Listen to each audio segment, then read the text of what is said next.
Quiet, please. Quiet, please.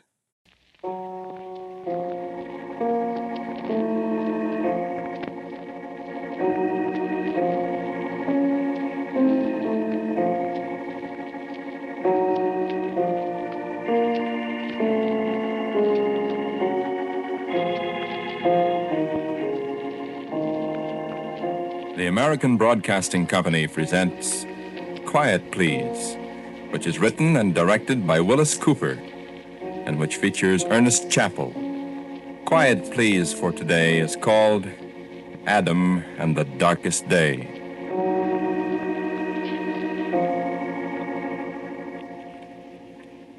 I don't know whether you ever heard of a place called Chicago or not, but I knew it very well in my youth.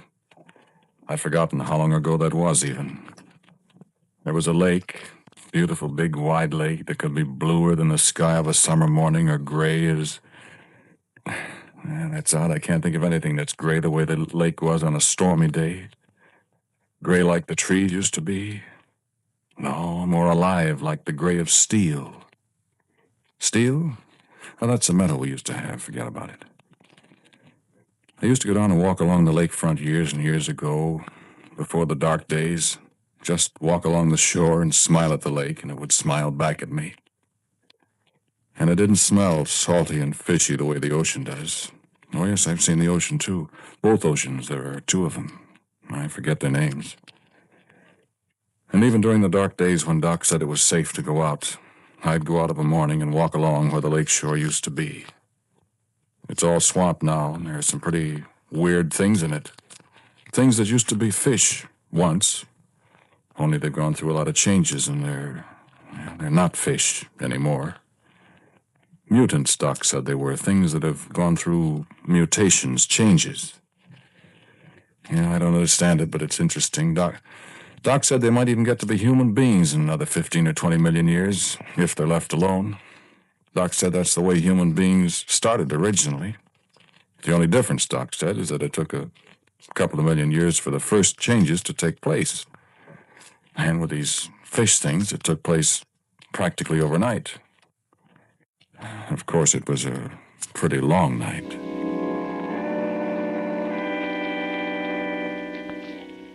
I guess I was about 20 when the war started. I say I guess because I don't really know when it did start. I guess nobody knows. One minute people were buying and selling things to each other and talking and laughing and looking at the lake and the sunshine and stuff and just being people. And the next minute they were fighting and yelling, killing each other. Well, I guess just being people in another way. Yeah, it was pretty rough. My Uncle Bryce was in the last war, the one before this one. He had some pretty terrible things to tell us about it. He always said, "Well, Adam, if another war comes, that's all. Because this one will start without any notice, and there won't be any such thing as battlefields and soldiers and all that. Everybody will be in it, no matter where they are, at home or wherever. And everybody will fight with each other till there isn't anybody left. It'll be just like the Kilkenny Cats," Uncle Bryce said. And that's pretty nearly the way it was, wasn't it? Well, there was an awful lot of people lived in this Chicago. I guess there was about 4 million. The houses and buildings they lived in were right up against each other. About 4 million. Well, the stars? You look up at them some night and you see what an awful lot of them there are. And you figure there was about as many people living in Chicago as there are stars. No, there's lots more stars, but you can't see them without a telescope. A thing. I got one somewhere. I'll show it to you. Yeah, that's right. There were 4 million people in this Chicago. And what's more, there was a lot more places around the country just as big, some of them bigger. No, I'm not making it up. I remember there was a place called New York, and a place called Minneapolis, and a place called Los Angeles. Sure, they named all the places where people lived. Yeah, it seems a long time ago. Well, it is. I've kind of lost track of time, but it must be 30 years ago at least. And we've come a long way in 30 years. Yeah, in the next 10, 15 million years, who knows what'll happen.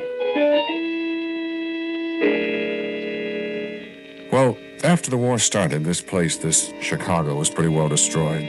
The buildings got smashed, the people got killed, everything was just terrible. There was a lot of soldiers there, people that were paid to fight. But the soldiers couldn't get away. There wasn't anybody to fight with because you couldn't see them. You'd be standing there and there'd be a noise and fire and smoke. The whole big building would fall down right in front of you. People would scream and yell and run around and cry. I got mad at the soldiers, I remember. Pretty soon it wasn't safe for a soldier to be seen in the streets. For that matter, it wasn't safe for anybody, but a soldier especially. Well, because people would do terrible things to him. Well, as I said, the buildings were all being knocked down. It was getting along toward winter, and it was cold. People were having an awful time. So I looked around. There wasn't anything else to do. And I found me a place. There was a big warehouse. A place where people stored things. They'd buy furniture and stuff for their homes, and then they'd lock all the stuff up in the warehouse. Well, I don't know why. It isn't important. Well, this warehouse was a great big, strong, heavy building. It was on the corner of a street that had a number and another big wide street with a parkway down the middle, all green grass and flowers and trees. You know, it was awfully pretty there where the warehouse was. It had got knocked around a little, but it was still a fine, big, safe place. The people that owned it had got killed or went away or something. So I just moved in. Man, it was a mighty good thing for me that I did. Because the second night I was there behind those nice, thick walls and those big doors, somebody did something that blew Chicago off the map. Off the map. Yeah, that's an old saying. It means that a place just disappears. And that's what happened to Chicago. All except a little bit of this warehouse I'm telling you about, a little part way down deep underground where I was asleep. And where I found Doc.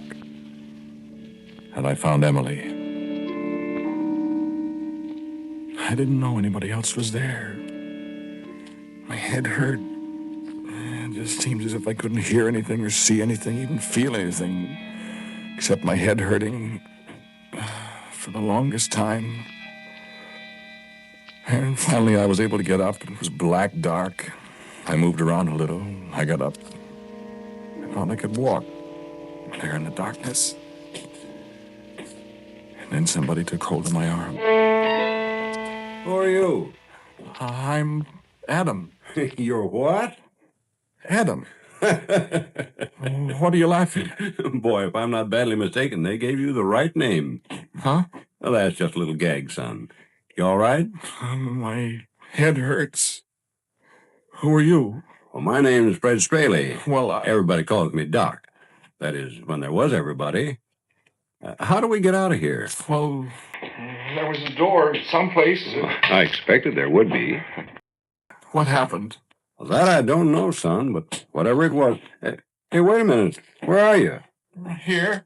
Don't go opening any doors yet. Why? I want to get out of here. You got anything to eat? Well, there was some stuff in here someplace, some cans and stuff. Good. How'd you get in here? I thought that... I got lost. You're not a soldier, are you? Me? No, son, I'm not. I'm a scientist. Oh? That's a very vague term, though, isn't it? I'm a geneticist. What's that?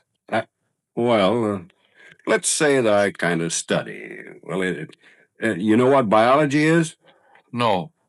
Well, it's the science of life, see?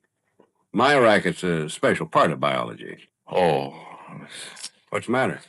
I thought maybe you were one of these fellas that makes bombs out of atoms or whatever it is. No, I don't do that. I study the effect of nuclear fission and all that on human beings and whatnot. Oh, let's get out of here. No, I don't think we will, Adam. Why not? Oh, my goodness. Well, in the first place, Adam, I don't think it's very healthy outside. And in the second place, I seriously doubt we can get out of here. Well, if we can't, we can make a noise, hammering or something. Somebody will come and dig us out. Well, yes, except for one thing, Adam. What? I don't think there's anybody out there. Well, maybe not right now, but somebody will come. I doubt it. Why? Because I'm pretty fairly sure there's nobody left in Chicago, Adam, except you and me. See what I mean? And so there was somebody else. Emily. We stumbled around in the dark for quite a while before we found her. When we did find her, she was so scared she couldn't talk. She had a flashlight when she came in the place, but she dropped it, couldn't find it again. The flashlight, it was a kind of a thing like a stick, only it was metal. You pressed a button and the light came on. Finally wore out. Well, finally Emily found her voice again. Once she got started, we couldn't stop her for the longest time. Walking for days. See, we lived out in Lake Forest, and we had a bad time out there. And people started dying from some disease nobody ever heard of. And I decided to run away, and I took some money. I was afraid to take any food because maybe it was the food that was giving people the horrible diseases and making them die. And all I wanted to do was get as far away from Lake Forest as I could, and I walked and walked and walked. And then a soldier chased me, and a man hit him and nursed him down, and the man darted after me, and I ran, and the door was open, and I ran in here, and something happened. What did happen? Could you stop crying now for sure? I'll try. Because, believe me, it won't do a particle of good, young lady from Lake Forest. My name's Emily. It won't do a particle of good, Emily. Are we going to die? Not at just this moment, Emily, but I have an idea we may not be very interested in living after we know a little more about what did happen. Are you hungry, Emily? I haven't had anything to eat for... I don't know how long. Well, there's some cans of stuff. Yes, I think they'll be safe to eat, Adam. Safe? If anything, safe. Can you find them all right? I think so. I think they're over here, or maybe... Light a match. A match. A little stick with something on the end of it, and you rubbed it on a wall or something, and there was a fire. We found it very useful. Well, I don't want to talk to you about that awful place. The awful, black, stuffy little place that saved our lives. Because we were down there for, well, I don't know how long it was. It must have been 2 months, 3 months. I don't know how long. There was water. It was more of the canned stuff than I thought. The part of the warehouse cellar we were in had been used for storing different kinds of food, so we didn't starve. But it was awful. It was awful. Finally, I said to Doc one day, I didn't know day from night, of course. I said to Doc, I'm going to get out of here. We're all going to go crazy if we don't get out of here. I know that, son. It's been bothering me a little, too. Not that it makes any difference. We all three went crazy, of course. I want to get out of here. Why can't we get out of here? Well, look, I told you I had a pretty good idea what happened, and I also have a pretty good idea that it wouldn't be very healthy outside for a long time. So that's why I know, you told us that, but aren't we ever going to get out? Have we got to stay down here forever? No. What? What do you mean, Doc? I've been out. You have? Yeah. Can we go? I've been keeping it to myself. Why? Well, I didn't like it outside. But you're all right, Doc. Yes, I'm all right. I'm alive, if you want to call that all right. Is there anything out there to hurt us, Doc? Anything to hurt you? No, there isn't anything out there to hurt you. In fact, there isn't anything at all. And when Emily and I followed Doc out through the tunnel he had found, and through the dark caves the tunnel led to, with water dripping and little things scrambling out from under our feet in the dark, when we crawled out into the daylight, we found out Doc was right. There wasn't anything. Yes, just like it is now, just nothing. Only then the nothingness was so new. There wasn't any Chicago at all, just a big flat prairie, everything all gray. A gray sky. I looked around to see if the lake was reflecting the gray sky. There wasn't any lake either. But a long way off I could see the edges of the marsh and the swamp it had turned into. And I could smell the dead fishes. That was all there was to smell. They were the only dead things left. And we three were the only live ones. So dark. Is it? I mean, what time of day is it? The lake was on the east, wasn't it? That's right. Drexel Boulevard ran along this way. And this was 43rd Street, east and west. And there isn't a sign of So the sun's a little south of east. It's morning. Morning. About the time of day people be going to work. Morning. The sun seems so far away. Doc, is it like this every place? Well, that I don't know, Adam. But it can't be. It very well can be, Emily. Are we the only ones left? I don't know. And I don't think we'll ever find out. I don't We understand. might go away from here and maybe find somebody, but we don't know which way to go, and there's only one way to go. Walk, But somebody will come and find us. if there is anybody. But there must be somebody. If there is, child, they'll be just as dead as we'll be before very long. Why? Did you say something about the sun a little while ago? Why? I said it. I said the sun seems so far away, didn't I? That's what you say. Well, it is.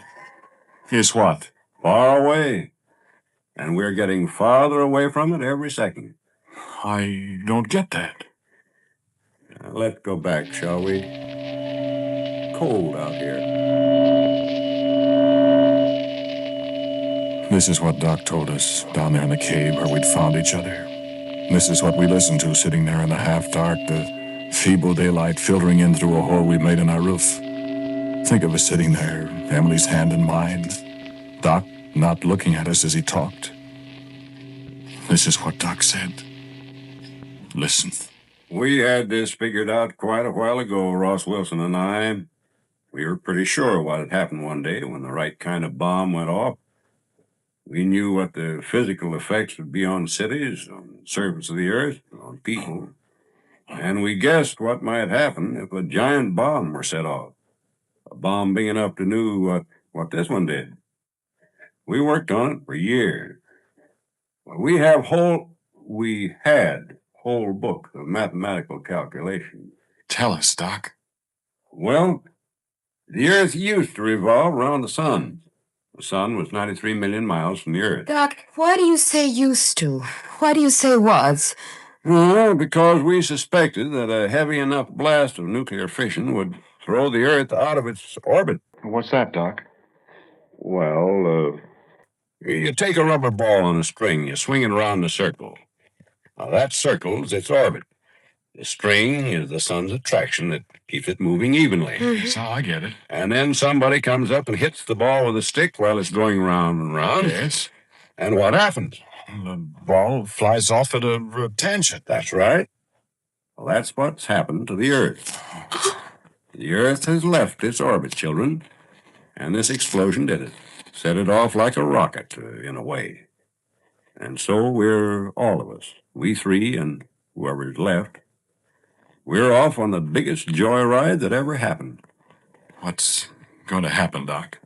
Well, the sun will look smaller and smaller to it, and the days will get progressively darker and colder. Won't the Earth ever come back, Doc? Yes, it may. It may. Probably will. Won't be much use. Why? Because all the people, if any, will be frozen to death. And that's, my dear children, is the reward of science. That's the big payoff. That's what happens as the end result of some caveman a couple of 100 million years ago discovering that 2 and 2 make 4. What can we do? Nothing. But, Doc, Can't you? I mean, you're a scientist A and... scientist, my dear, without his tools is just another man, a highly useless man. Yeah. But, Doc, What, dear? do we have to die? I wouldn't be surprised. Why? I just told you. I know, but you could help. Without my tools, without my papers, my books, my laboratories, why, I haven't even got a pencil. But you know so many things, Doc. What? You know all... What? Why, by golly, that's right. I do. Why, of course. I know. Say, I know how to keep us warm. Why, you know lots of Doc. things, Doc. I know how we can survive for a while. We've got food. Why, yeah, sure. And we can make tools. Well, you just tell us how, if the real old caveman had to start from scratch and they had to learn everything, even 2 and 2 are 4, why, we cave people had a real-life professor with us to show us all the shortcuts, Doc. Why, Emmy, you're wonderful. And besides, Doc, if Adam and I are... Well, gee, Adam and Eve had children.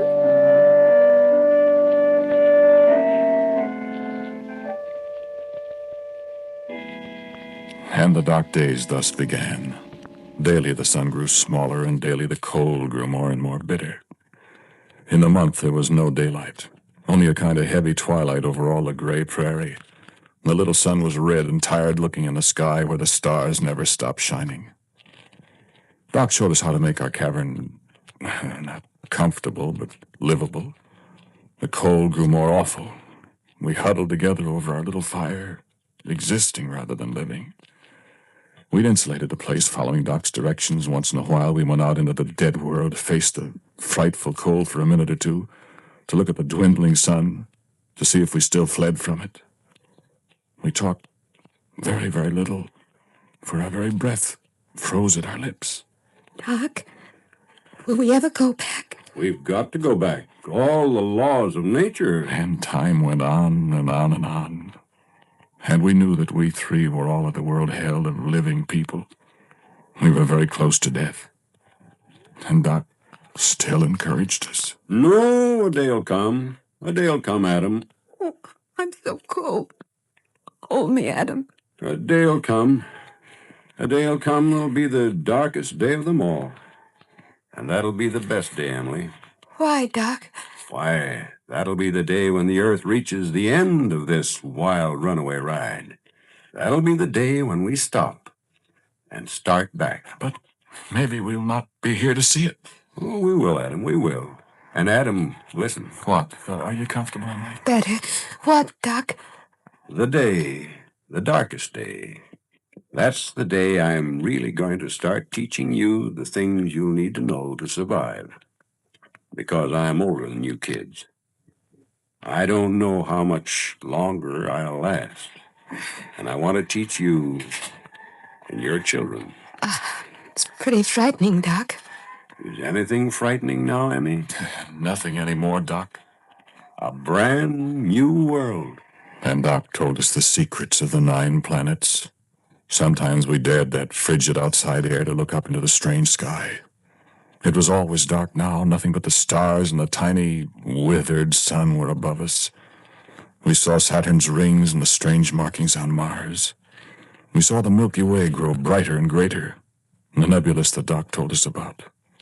These we saw as no man has ever seen them. We suffered much, and we lived.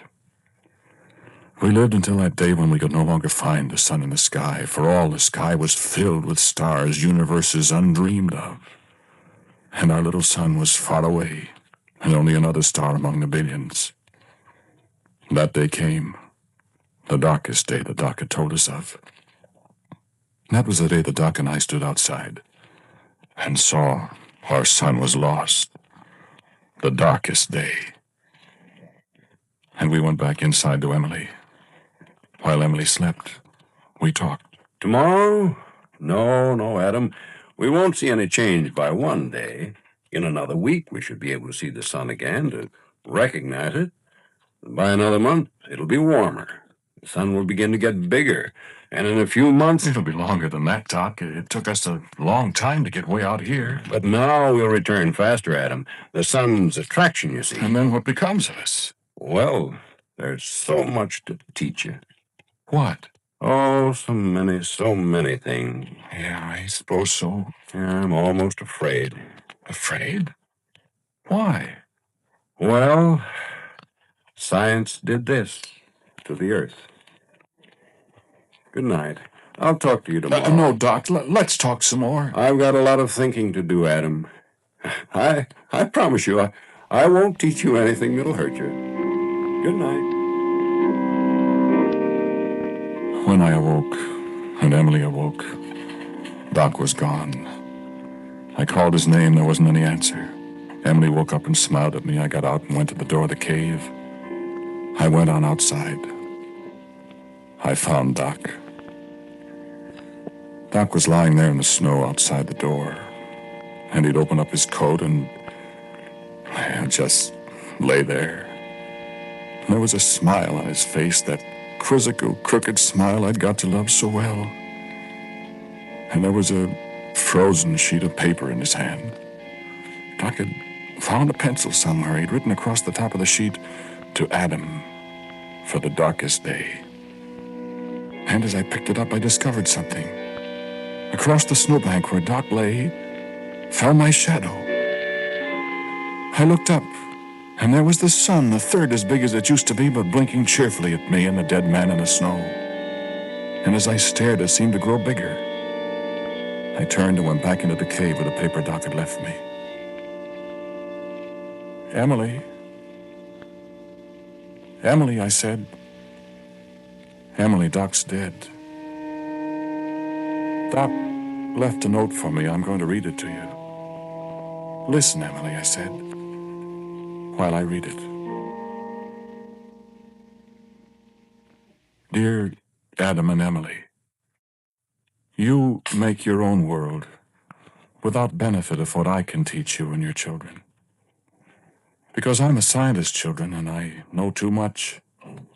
And I know I can't keep from teaching what I know. And the old world had all it needs of the things that come from knowing two and two make four. So good luck to you both, and to your children. That's all there was. But Doc, we didn't have any children. No, Doc. Not after the Earth got back where it belonged, and we had a good look at those things that used to be fish. Those mutants, those changes you called them, remember? No, you were afraid to. The darkest day, you said, Doc? They're all dark now.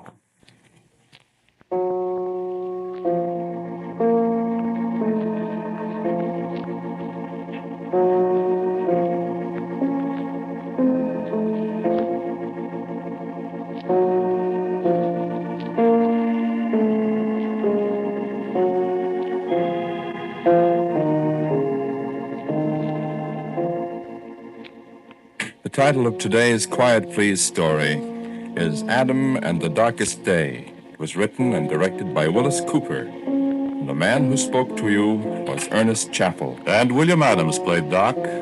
Emily was Kathleen Cordell. As usual, music for Quiet Please is by Albert Berman. Now, for a word about next week, here is our writer-director, Willis Cooper. Thank you for listening to Quiet, Please. Next week I have a story for you called The Evening and the Morning.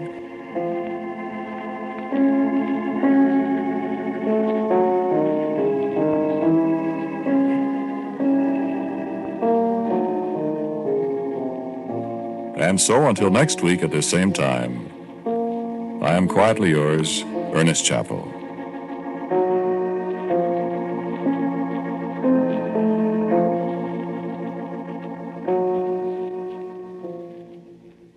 And now, a listening reminder. There's another dramatic adventure waiting for you on David Harding Counter Spy this afternoon when this efficient law enforcement group becomes involved in the case of the senseless slayers. That's David Harding Counter Spy. This is ABC, the American Broadcasting Company.